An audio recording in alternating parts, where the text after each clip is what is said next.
Hi guys, my name is Abiola Makanjuola. Welcome back to my YouTube channel. I film videos that help you kickstart your journey towards living a more purposeful and meaningful life. How are you doing? Thank you very much for watching my last video and the engagement on my last video. I really do appreciate. Um, Today I wanted to come on here and I wanted to share something a bit personal. I wanted to go in a bit personal and share one of my stories. First off, I don't know if you have seen this, but I had put on Instagram saying that I am writing a book. I'm actually currently in the process of finishing up the book, the writing. I will be putting up like the pre-order information once all of that stuff is available. But yeah, the name of the book is The Blessing of the Wait, and it basically just talks about the purpose for our creation, God's intended purpose for his creation. It talks about my journey from, trying to be perfect, trying to fit in, trying to do everything that this world asks us to do, apart from, being who God created us to be, to now realizing that and just being on that journey. So I will encourage you to grab a copy once it launches and to read it. Make sure you buy for your mother, your brother, your sister, your husband, your nephew, your niece, your ex, because everybody needs this. Yes, I said so. Thank you. But yeah, today, like I said, I wanted to share a story on how I got saved, how God saved my life. So I have always dealt with low self-esteem, and that really came from just not feeling good enough, trying to fit in, trying to be perfect, trying to find something that I'm good at.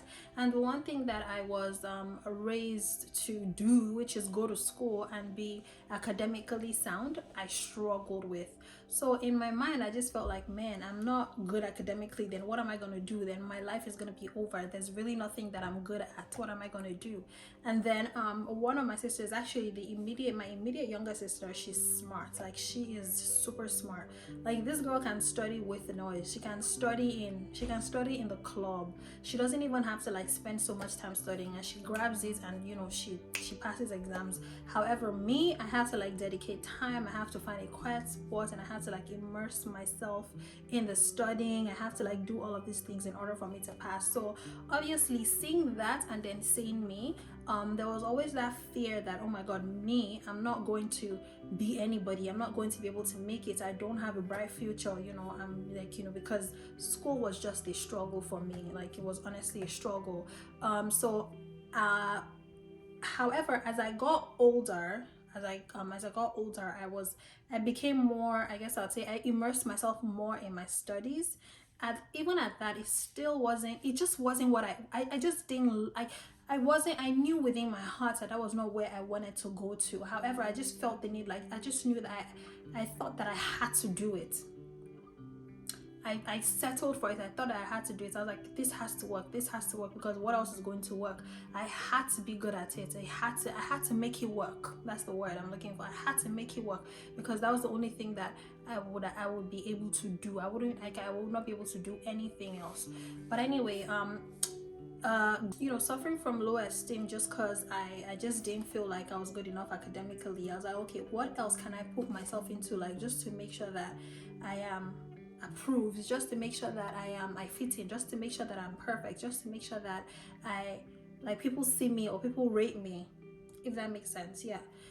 What else can I put myself in? What else can I immerse myself in? So I was like, okay, you know what, even if I might not be able to make it academically, then maybe I can get into a relationship that's going to hopefully end up in marriage, and then I'll have a beautiful home, and then I'll be accepted. Then I would it wouldn't just be all the bad things that I do. I wouldn't just be all about the negativity about me. At least some positive things will come out about me. So I tried my possible best. That's where my I guess that's where this story time really goes into, or this is where the history of this story time starts from. So I immersed myself into that institution of marriage, relationships, that, oh my god, I became obsessed with it. I wanted to just build a home. I wanted to have a home where that was perfect, that was peaceful. I wanted to just I just wanted it to be an example. I wanted to be used an example as an example. I didn't want to be that girl who, didn't go to school, or who got pregnant in her final year or third year of university. I wanted to be that person who, despite everything, she got married.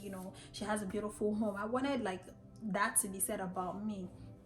So I remember just putting myself through so many situationships. And if you don't know what situationships are basically relationships where there's no commitment, there's no boundaries. Everybody just, pretty much does whatever it is that they want to do. So you come together, you're intimate, you do all of that jazz. And then once all of that is done, you go your separate ways, you do whatever you want to do until you guys meet again. So I was in one of those, and the last one is basically where I was just like, okay, I'm done. I can't do this anymore. So I remember I had met this guy. I live in Winnipeg, Manitoba, in Canada. I had met this guy at work. I actually met him at work. Wow. I actually met him at work. So he had just moved down here to Winnipeg, Manitoba, and he didn't have any friends, nothing. So I met him at work, and we got talking and stuff like that. Obviously, he's new here. He's Nigerian. So he was like, man, Nigerian. So I already had like a network of people that I used to hang around with here in Winnipeg. So we got together, like just sing and stuff like that. At first it was just friendship, but then he started talking to me, started saying stuff like, oh, he likes me and blah blah blah blah blah and stuff like that. But the thing is, he had somebody else that he was seeing, so it didn't make any sense to me. So at first I was like, doing the whole shakara, I was doing the whole I was, the whole playing hard to get and stuff like that, even while knowing that he had somebody else that he was dating, who he claimed, of which I don't even know if that was the truth at the time. I'll be very honest with you. But he claimed that he had somebody else he was seeing who was not in this province, who was living in a different province. But then he was asking me out. So I was like, oh, well, you have this person. At first I was like, oh, well, you have this person. And then he's like, well, I'm going to break up that person for you, blah, blah, blah, blah, blah, which he claimed that he did. I don't know how true that is. He claimed that he did break up with that person. So I was doing the whole hard to get and stuff like that. And then I kid you not, within like a week or so, this guy turns around and he's like, you know what, I don't want to date you anymore. So I'm like, from where to where? In my head, I was like, this person that's now come to actualize this my dream of having this perfect and peaceful home. All of a sudden he doesn't want to have anything to do with me anymore. That nope, I'm going to do whatever it is that it takes. I'm going to do whatever it takes for me to get this guy back. I'm gonna get him back on board. Like, he has to want me. Why can't you want me, type thing. But anyways, that's where everything just kind of like went left, because obviously we got intimate, and I had just moved out of my parents' house at the time with my son. So it was very easy for us to like share a bed together, or share a space together, because he'll come over to mine sometimes after work. He would spend days at mine. Like, whenever my son goes to my parents' house for the weekend or whatever, I would go over to his and spend days at his. So it was kind of like that. Like, it even got to the point where I don't know if a lot of people knew that, like, we got really close. Like, we used to go everywhere together. I don't know if a lot of people knew that we were having intimate stuff. However, like, I knew some people, at least I know one of my friends knew, but I didn't necessarily go out and say oh, we're having something, because like, we'll just go out and we'll just be like, oh, here, this is this person, meet this person, and be like, oh, hi Abiola, oh, meet this person. Or if we've met those group of people before, we just be like, oh, hi Abiola, and so and so. So yeah, that was how it was. So it was very, very, very toxic, because this guy would go, he would do whatever he wants to do, and then come back and he'd be telling me, oh, this person wants me, that girl wants me, oh, I saw how this girl was looking at me in this gathering, blah blah blah blah blah.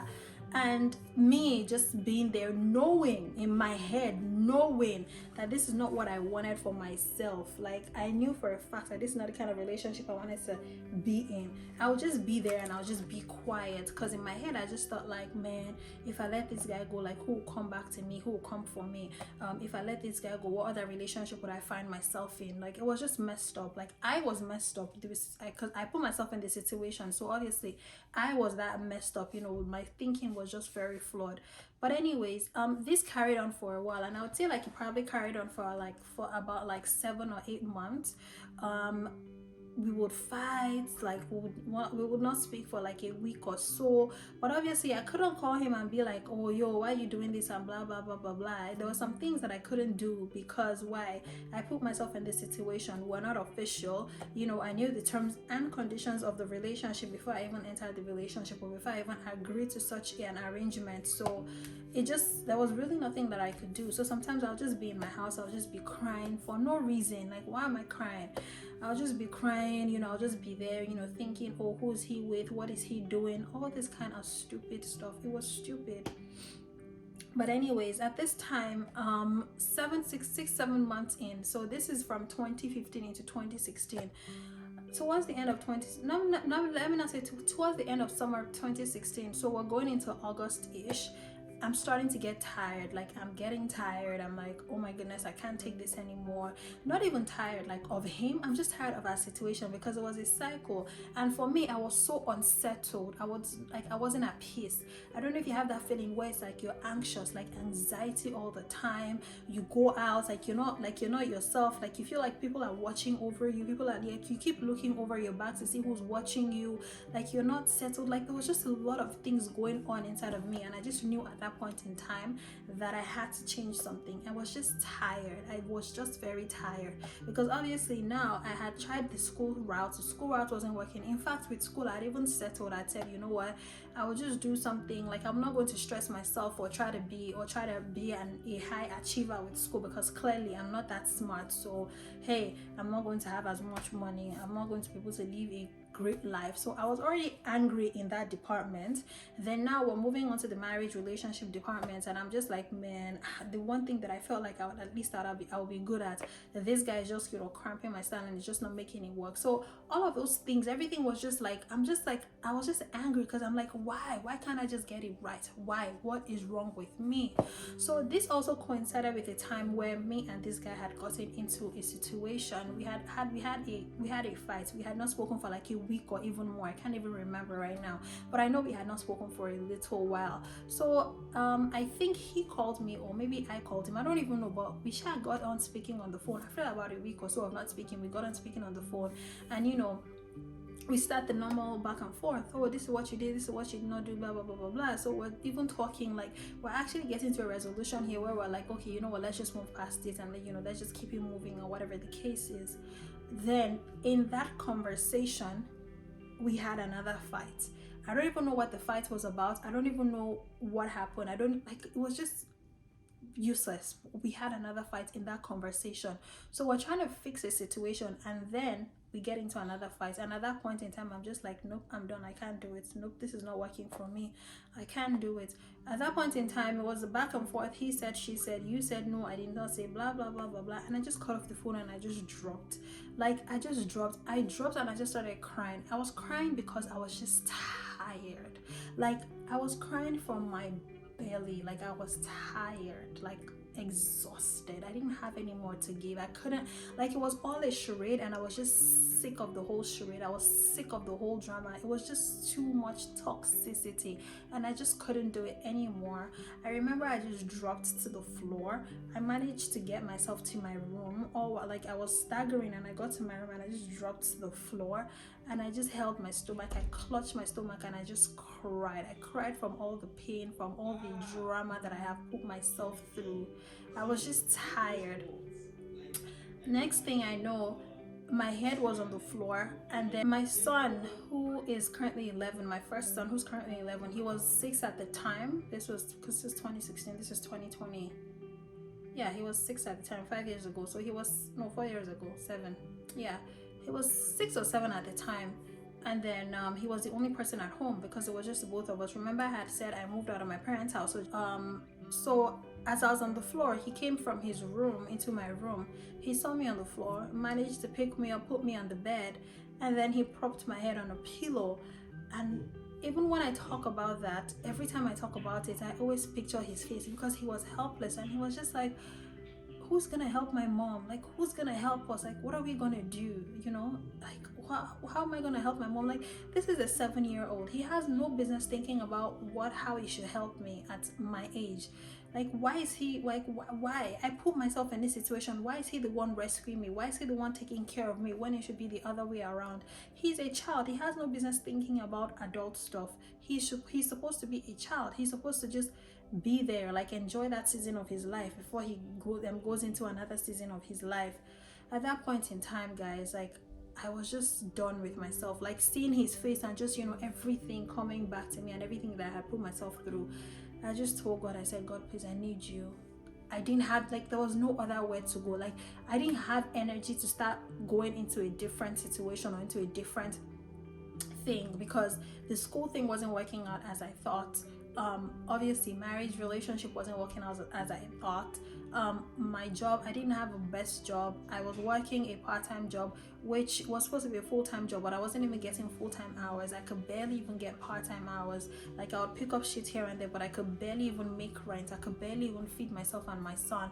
So all of these things were not working out as I thought. So it was just like, when you're like in a room and all the walls, everything, like, you're just running around in circles and there's no exit. At that point in time, you're just like, my only lifeline right now is God. I like, there's nothing else I could do. My only lifeline is God. That was just my situation.